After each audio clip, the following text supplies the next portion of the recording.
You know it, I know it, we all know it. The UK is in another lockdown. This does mean the cancellation of mock exams as well as possibly summer exams too. But what are the repercussions of this second lockdown? How are GCSE students going to be graded? Was this even the right decision to go forward with this lockdown? Stay tuned to find out more. Hey, if you're new watching, I'm student Tonya. If you enjoy studying and lifestyle content, then stay tuned this lockdown as I'll be posting a bunch of those videos. I'm pretty sure you already know by now that mock exams have been cancelled, presumably summer exams too. So this does mean for GCSE students you will be staying at home for quite a long time. But as for A-level students, apparently they are still making them do their BTEC exams. Guys, what do you think of this? So you could send all GCSE students back home to not do their exams, but you can't send A-level students home to not do their BTECs. Make it make sense. Guys, tell me what you think of this. Do you think it's fair? Personally, I guess I think health over education, right? But let me know in the comments down below. I'd love to know you guys' opinions on this. How are you guys going to get graded? Well, you guys are most likely going to get graded the way I was, how I didn't do my exams. So you are going to get graded from predicted grades and mock exam grades if you were able to sit them. A lot of people didn't like this system on the way you were graded, but there's not much you can do. They did me dirty, but we move. So like I said, you're most likely going to get graded from predicted grades and data from your past performances throughout the school year, and most definitely your mock exams. In my November mock exam video, I did mention how it was so important to take these mock exams seriously, as it's not too certain whether you will be able to sit the real thing in 2021, and in this case you're not going to be sitting them. If you guys did take my advice and took the exams really seriously, hopefully you'll reap the reward of getting good final grades. But even if you don't get good grades, don't beat yourself up for it. I mean, this system in place, this grading system, can favour some people and can be unfair to other people. So I guess you're just going to have to take it on the chin and not stress yourself too much about the grades you do get. But I guess the positive side to this is that you probably have more time at home to do things, and you should look towards the future of your next learning stage, whether you're going to sixth form or college.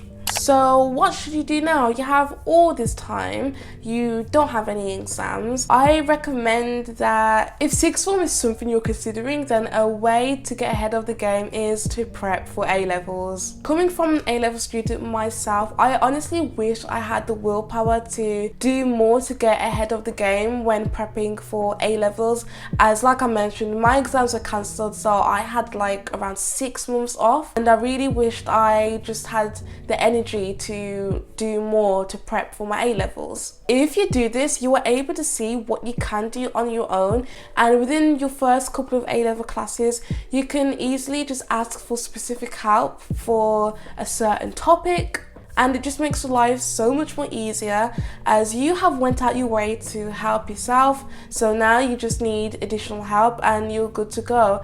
Have to throw in a Bible quote here: the Lord helps those who help themselves. Period.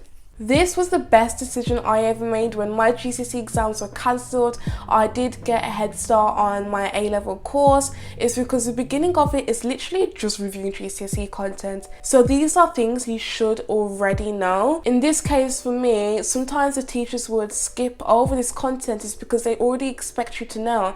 And when you haven't even looked at a book for like 6 months, you really feel yourself going dumb.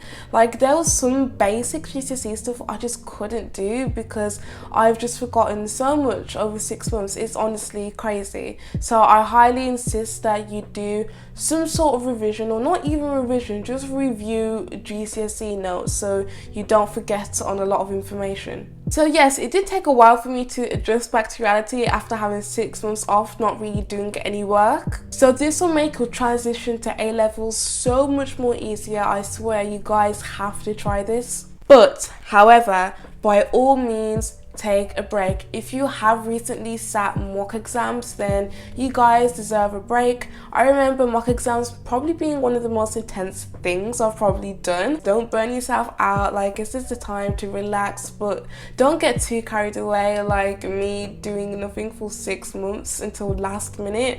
Just try and do something, even if it's just reviewing your notes. It helps you still retain all of that GCSE information so you don't forget it if you do plan on doing A-levels. So what will I be doing to help? To keep you guys posted and entertained, I guess, I'll be dropping more content than I usually would.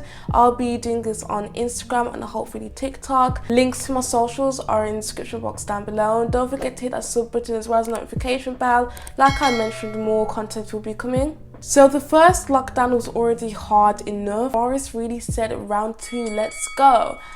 I know some people don't have it in them to go through another lockdown and do this all over again. Guys, my DMs on Instagram is always open if you just want to talk or have a conversation. As like I mentioned, it can be tough going through another lockdown, and honestly, the little things such as a conversation can really help. So by all means, feel free to DM me. My Instagram will be in the description box. And guys, start a discussion down in the comment section below. What do you guys think of this situation? Do you think it's fair? Do you think it's unfair? Are you glad that there's another lockdown? Did you need this? Guys, let me know. Thank you guys for watching this video. Please share this to anyone to keep them more informed about the current situation. On a last note, please stay indoors, wear a mask, stay safe, and stay tuned for multiple videos this lockdown. I'll see you guys in my next video. Bye!